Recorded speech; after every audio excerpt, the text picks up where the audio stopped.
اے بنی اسرائیل، یاد کرو میری اس نعمت کو جس سے میں نے تمہیں نوازا تھا، اور اس بات کو کہ میں نے تمہیں دنیا کی ساری قوموں پر فضیلت عطا کی تھی۔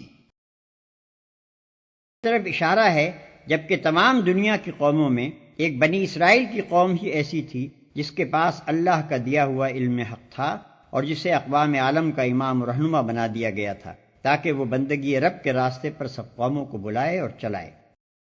ڈرو اس دن سے جب کوئی کسی کے کام نہ آئے گا، نہ کسی کی طرف سے سفارش قبول ہوگی، نہ کسی کو فدیہ لے کر چھوڑا جائے گا، اور نہ مجرموں کو کہیں سے مدد مل سکے گی۔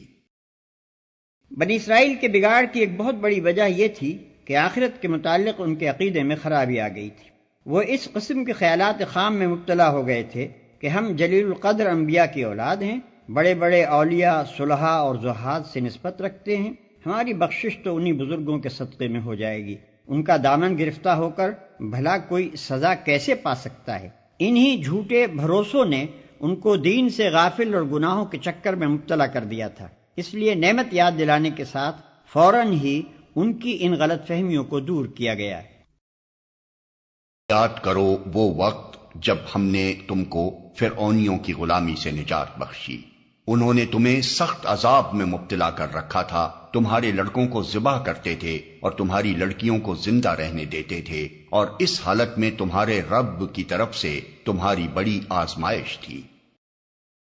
یاد کرو وہ وقت جب ہم نے سمندر پھاڑ کر تمہارے لیے راستہ بنایا، پھر اس میں سے تمہیں بخیریت گزروا دیا، پھر وہیں تمہاری آنکھوں کے سامنے فرعونیوں کو غرقاب کیا۔ یاد کرو جب ہم نے موسیٰ کو 40 شبانہ روز کی قرارداد پر بلایا تو اس کے پیچھے تم بچڑے کو اپنا معبود بنا بیٹھے، اس وقت تم نے بڑی زیادتی کی تھی۔ یاد کرو جب ہم نے موسیٰ کو 40 شبانہ روز کی قرارداد پر بلایا۔ مصر سے نجات پانے کے بعد جب بنی اسرائیل جزیرہ نماء سینا میں پہنچ گئے تو حضرت موسیٰ کو اللہ تعالیٰ نے 40 شب و روز کے لیے کوہ طور پر طلب فرمایا، تاکہ وہاں اس قوم کے لیے جو اب آزاد ہو چکی تھی قوانین شریعت اور عملی زندگی کی ہدایات عطا کی جائیں۔ ملاحظہ ہو بائبل کتاب خروج باب 24 تا 31۔ تو اس کے پیچھے تم بچڑے کو اپنا معبود بنا بیٹھے۔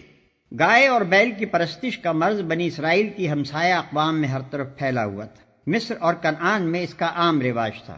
حضرت یوسف کے بعد بنی اسرائیل جب انحطاط میں مبتلا ہوئے اور رفتہ رفتہ قبطیوں کے غلام بن گئے تو انہوں نے من جملہ اور امراض کے ایک یہ مرض بھی اپنے حکمرانوں سے لے لیا تھا۔ بچڑے کی پرستش کا یہ واقعہ بائبل کتاب خروج باب 32 میں تفصیل کے ساتھ درج ہے۔ اس پر بھی ہم نے تمہیں معاف کر دیا کہ شاید اب تم شکر گزار بنو۔ یاد کرو کہ ٹھیک اس وقت جب تم یہ ظلم کر رہے تھے ہم نے موسیٰ کو کتاب اور فرقان عطا کی تاکہ تم اس کے ذریعے سے سیدھا راستہ پا سکو۔ ہم نے موسیٰ کو کتاب اور فرقان عطا کی۔ فرقان وہ چیز جس کے ذریعے سے حق اور باطل کا فرق نمایاں ہو۔ اردو میں اس کے مفہوم سے قریب تر لفظ کسوٹی ہے۔ یہاں فرقان سے مراد دین کا وہ علم اور فہم ہے جس سے آدمی حق اور باطل میں تمیز کرتا ہے۔ کرو جب موسیٰ یہ نعمت لیے ہوئے پلٹا تو اس نے اپنی قوم سے کہا کہ لوگو، تم نے بچڑے کو معبود بنا کر اپنے اوپر سخت ظلم کیا ہے، لہٰذا تم اپنے خالق کے حضور توبہ کرو اور اپنی جانوں کو ہلاک کرو، اسی میں تمہارے خالق کے نزدیک تمہاری بہتری ہے۔ اس وقت تمہارے خالق نے تمہاری توبہ قبول کر لی کہ وہ بڑا معاف کرنے والا اور رحم فرمانے والا ہے، لہٰذا تم اپنے خالق کے حضور توبہ کرو اور اپنی جانوں کو ہلاک کرو۔ یعنی اپنے ان آدمیوں کو قتل کرو جنہوں نے گوسالے کو معبود بنایا اور اس کی پرستش کی۔ یاد کرو جب تم نے موسیٰ سے کہا تھا کہ ہم تمہارے کہنے کا ہرگز یقین نہ کریں گے جب تک کہ اپنی آنکھوں سے علانیہ خدا کو تم سے کلام کرتے نہ دیکھ لیں۔ اس وقت تمہارے دیکھتے دیکھتے ایک زبردست سائقے نے تم کو آ لیا، جان ہو کر گر چکے تھے، مگر پھر ہم نے تم کو جلا اٹھایا، شاید کہ اس احسان کے بعد تم شکر گزار بن جاؤ۔ طرف ہے اس کی تفصیل یہ ہے کہ 40 شبانہ روز کی قرارداد پر جب حضرت موسیٰ طور پر تشریف لے گئے تھے تو آپ کو حکم ہوا تھا کہ اپنے ساتھ بنی اسرائیل کے 70 نمائندے بھی لے کر آئیں۔ پھر جب اللہ تعالیٰ نے موسیٰ علیہ السلام کو کتاب اور فرقان عطا کی، نے اسے ان نمائندوں کے سامنے پیش کیا۔ اس موقع پر قرآن کہتا ہے کہ ان میں سے بعض شریر کہنے لگے کہ ہم محض تمہارے بیان پر کیسے مان لیں کہ خدا تم سے ہم کلام ہوا ہے۔ اس پر اللہ تعالیٰ کا غضب نازل ہوا اور انہیں سزا دی گئی۔ لیکن بائبل کہتی ہے کہ انہوں نے اسرائیل کے خدا کو دیکھا، اس کے پاؤں کے نیچے نیلم کے پتھر کا چبوترا سا تھا جو آسمان کے مانند شفاف تھا، اور اس نے بنی اسرائیل کے شرفاء پر اپنا ہاتھ نہ بڑھایا، سو انہوں نے خدا کو دیکھا اور کھایا اور پیا۔ خروج باب 24 آیت 10-11۔ لطف یہ ہے کہ اسی کتاب میں آگے چل کر لکھا ہے کہ جب حضرت موسیٰ علیہ السلام نے خدا سے عرض کیا کہ مجھے اپنا جلال دکھا دے، تو اس نے فرمایا کہ تو مجھے نہیں دیکھ سکتا۔ دیکھو خروج باب 33 آیت 18-23۔ ہم نے تم پر ابر کا سایہ کیا، من و سلوہ کی غذا تمہارے لیے فراہم کی، اور تم سے کہا کہ جو پاک چیزیں ہم نے تمہیں بخشی ہیں انہیں کھاؤ، مگر تمہارے اسلاف نے جو کچھ کیا وہ ہم پر ظلم نہ تھا، بلکہ انہوں نے آپ اپنے ہی اوپر ظلم کیا۔ ہم نے تم پر ابر کا سایہ کیا، یعنی جزیرہ نمائے سینا میں جہاں دھوپ سے بچنے کے لیے کوئی جائے پناہ تمہیں میسر نہ تھی، ہم نے ابر سے تمہارے بچاؤ کا انتظام کیا۔ اس موقع پر خیال رہے کہ بنی اسرائیل لاکھوں کی تعداد میں مصر سے نکل کر آئے تھے، اور سینا کے علاقے میں مکانات کا تو کیا ذکر، سر چھپانے کے لیے ان کے پاس خیمے تک نہ تھے۔ اس زمانے میں اگر خدا کی طرف سے ایک مدت تک آسمان کو ابرآلود نہ رکھا جاتا تو یہ قوم دھوپ سے ہلاک ہو جاتی۔ من و سلوہ کی غذا تمہارے لیے فراہم کی۔ من اور سلوہ وہ قدرتی غذائیں تھیں جو اس مہاجرت کے زمانے میں ان لوگوں کو 40 برس تک مسلسل ملتی رہیں۔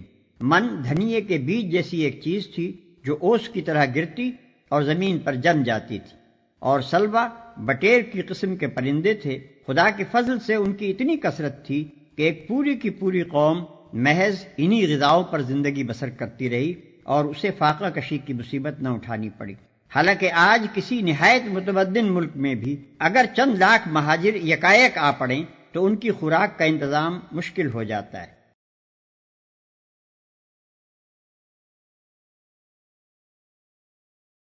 یاد کرو جب ہم نے کہا تھا کہ یہ بستی جو تمہارے سامنے ہے اس میں داخل ہو جاؤ، اس کی پیداوار جس طرح چاہو مزے سے کھاؤ، مگر بستی کے دروازے میں سجدہ ریز ہوتے ہوئے داخل ہونا اور کہتے جانا حتۃ حتۃ، ہم تمہاری خطاؤں سے درگزر کریں گے اور نیکوکاروں کو مزید فضل و کرم سے نوازیں گے۔